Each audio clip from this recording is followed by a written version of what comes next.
you don't give up no matter what comes your way. You have to have bounce back ability, resiliency, and you just have to keep going. You don't stop.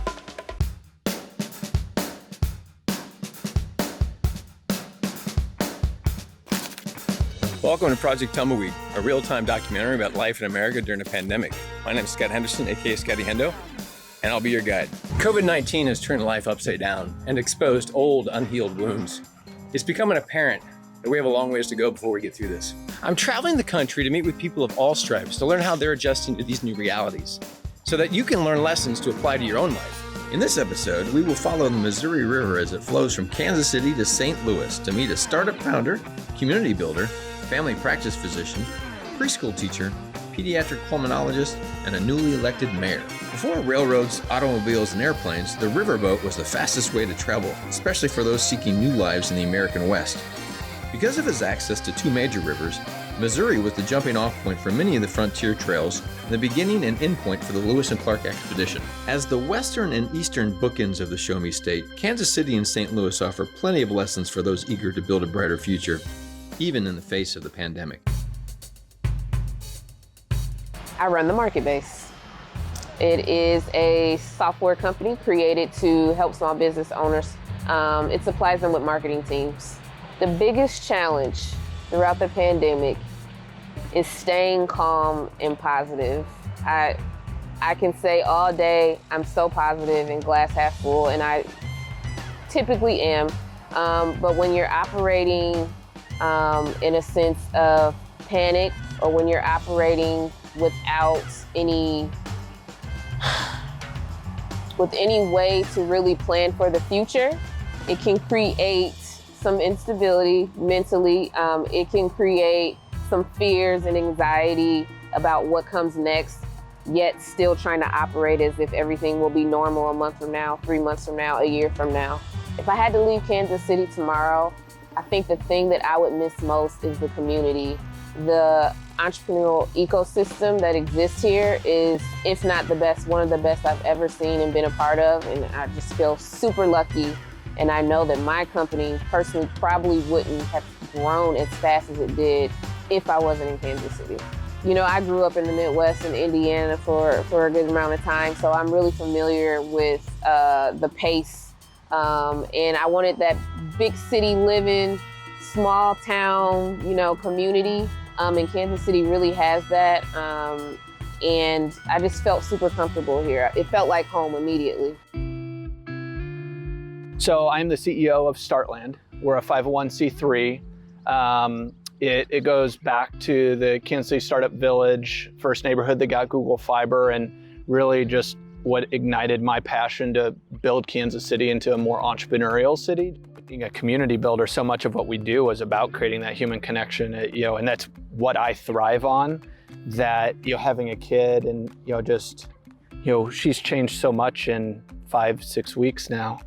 And we see it every day. And I would love more than anything for my parents who live 20 minutes from here to be able to just see and hold her every couple days. My wife was 3 months pregnant, or in the third trimester at the time, so 6 months pregnant. We had our kid June 11th. So, her full third trimester was in quarantine, which, is unique in that it gave us some really quality time to be a couple, and we went on walks every day. And that I found a lot of value in. So that was a unique situation for me, but I'm a highly social person, and so just feeling disconnected was tough, and not being around family, which I'm really close to. Missing those organic interpersonal connections that's networking. That's how you build community. That's how you build trust. But now what you're seeing 4 months in is your network isn't growing. And so in community building, that's not happening. So I think what we're seeing is the growth of networks is slowed. And so from a connectivity and a community perspective, that trust building is much slower in a virtual environment. The human touch, human connection, that's tough. Again, there's a part of me that just from a intellectual part, the Zoom allows for, but the high fives, the hugs, the handshakes, the just sitting close. That's hard. That's hard, and especially having a kid where you want more than anything for your family and friends to be able to snuggle with your baby. I saw one of the first cases of COVID in the state of Kansas, and it was one of the most frustrating experiences of my career. But I couldn't test her for COVID. The county health department controlled the tests. In order to get a test of COVID, I had to prove that she didn't have any other viral illnesses, and then they would consider allowing me to run a COVID test on her. I don't believe a physician should need permission to order a test. And then once we had the test back and it confirmed she had COVID, at least then we knew what we were dealing with and we could quarantine her appropriately. The first day I saw her, her chest x-ray was clear and she was just running fevers and having terrible symptoms. 10 days later, we had to put her in the hospital and her x-ray looked awful. She was in the hospital for 3 weeks. She could barely breathe. And her x-ray looked horrible the whole time. She finally started feeling better. Her oxygenation improved. We were able to get her out of the hospital. A month after that, we just shot another chest x-ray. It still looks terrible. Fortunately, she feels better. Now, I don't know if she's gonna have chronic lung disease. Based on her chest x-ray, we would think she will. But fortunately, she's not feeling it right now. I feel terribly for all the folks in assisted living who, the reason you put seniors in assisted living is for the social aspects, so that they can be with other people. And we've stripped that of these people. And they're in their own room or their own apartment by themselves, day in, day out for the last 3 months. My biggest problem with the handling of COVID is that I think it is not being done by people who know what's going on. I think decision makers are basing their decisions on feelings or political agenda or non-factual information. The bigger concern is just socially of what is going on. Will my children go back to school? What would their experience at school be? What's going to happen with sports, both at the high school level, the little league level, and the professional level? Because with 2 boys, that's something that our lives have always revolved around. And it's something that we miss greatly. We had this debate in my home when my youngest son was sick and my older son, who was going to go back to college, wasn't sick. And my wife was thinking, why don't we just expose him and get it over with? And the problem is you never know who's going to be the 1 in 1,000 or the 1 in 10,000 who's going to be very sick. And if you can prevent that by wearing a mask, I think it's worthwhile. It just seems like common courtesy to protect your neighbor by wearing a mask. I teach preschool, not daycare, preschool, to dual language 2-year-olds in a non-for-profit center in St. Louis City. What started with COVID for me was my center closing on March 16th. Probably a couple days before that, we started getting worried about, were we gonna stay open? Was it gonna be safe? How were we gonna do it? How is this gonna affect us personally as well as professionally? And then getting the final message on Monday the 16th that we just need to shut it down, and it may just be for 2 weeks is what we originally thought. And it ended up being, we went back on July 6th. So losing my dad during COVID, but not as a result of COVID, was really tough, just because I'm the only person, my mom and dad and I are the only people in town. Everybody else is out of town. So that was very hard, feeling isolated and alone. Yeah, I drove out there and saw him after he was already gone, but waited with her.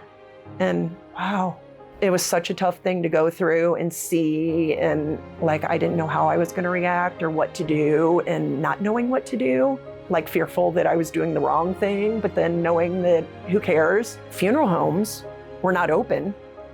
So it's like, we need a plan B. Well, we don't have a plan B, you know?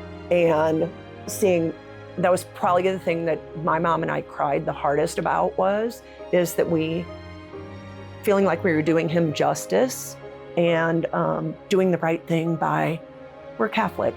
So doing the right thing by church and by God and by him and what my mom needed. So the only option was cremation. I am a pediatric pulmonologist. So a pediatric pulmonologist is a doctor that specializes in taking care of lung diseases for children. And I further subspecialize in transplant medicine.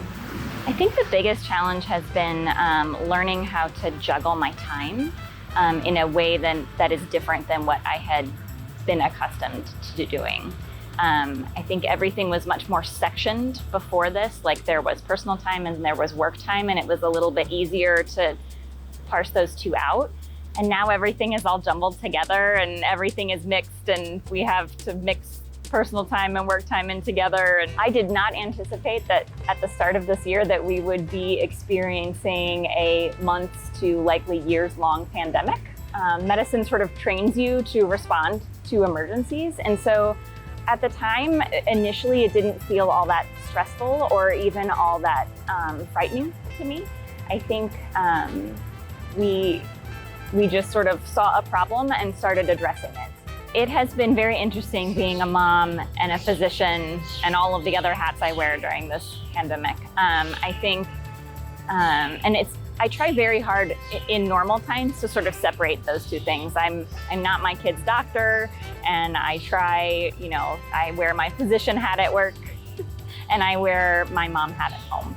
That's changed a little bit with all of this. I think it's impossible to conduct my daily activities with my kids without having some of that physician mindset about whether or not certain decisions we're making about where we're going and what we're doing is going to be safe and best for them in the long run, in addition to doing what's best for my patients and keeping them safe, has been really interesting and a different way of approaching life than I normally have to do. Got me into politics. My husband used to go to a lot of Democratic meetings and stuff, and he used to drag me with him. He passed away, and I just continue to go into the meetings and stuff. And then in 2014, the Michael Brown fatal police shooting happened, and that's when I decided I was going to run for office. Well, you had to be extra careful. You couldn't knock doors, so you had to come up with a better way. And what I did, I would get in my truck and I'll just ride the streets, and I see people and I wave at them, and they'll be sitting on their porch and I'll be standing in the street and I'll just be animated and just talking to them. So I enjoyed it, but I didn't allow the pandemic to stop me because I found another way. And my social media team, they were really excellent. My sister passed the day after I was elected. I got the call about 6 o'clock in the morning. I was doing a show, a local TV show, and I asked them to hold on. And when all the phones in my house began to ring, it was expected because she had cancer. And I had been going to see her just about every other week. That's a lot. Campaigning and going to take care of my sister. I would fly to Dallas. My daughter would drive me to New Orleans. We'd stay there a couple of days to get my nieces a rest. We'll drive back to Dallas, and I'll fly back to St. Louis. On West Florissant, we used to have a place called the Flaming Pit. Very fine dining. It was a good place to eat. Then we had a Ponderosa on West Florissant. It was just different. Most of the business, they just moved out. It was scary. It was heartbreaking. It was a time of dis-ease. People were trying to figure out what to do, how to do it, how can we make people feel more welcoming living here. Some people were in denial that racism wasn't alive and well in Ferguson, trying to figure out how they can change or make this a better place for everyone. So it was an awakening. It will never be the same. It will never go back. That's why I tell people we have to always go forward, because you don't want to go back. There's nothing back there for you. It's really about what's in you and what's ingrained in you and how you handle these challenges, and just know that anything that is thrown at you, never take no for an answer, ever. If it's for you and you want it, go get it. it's always worth being optimistic and hopeful, and that you might be surprised how much people can get done when people stop arguing with each other and come together to work on a mutual problem. Failure is never fatal. And if you fail, you ask yourself, what have I learned? And how can I apply what I have learned to the next situation?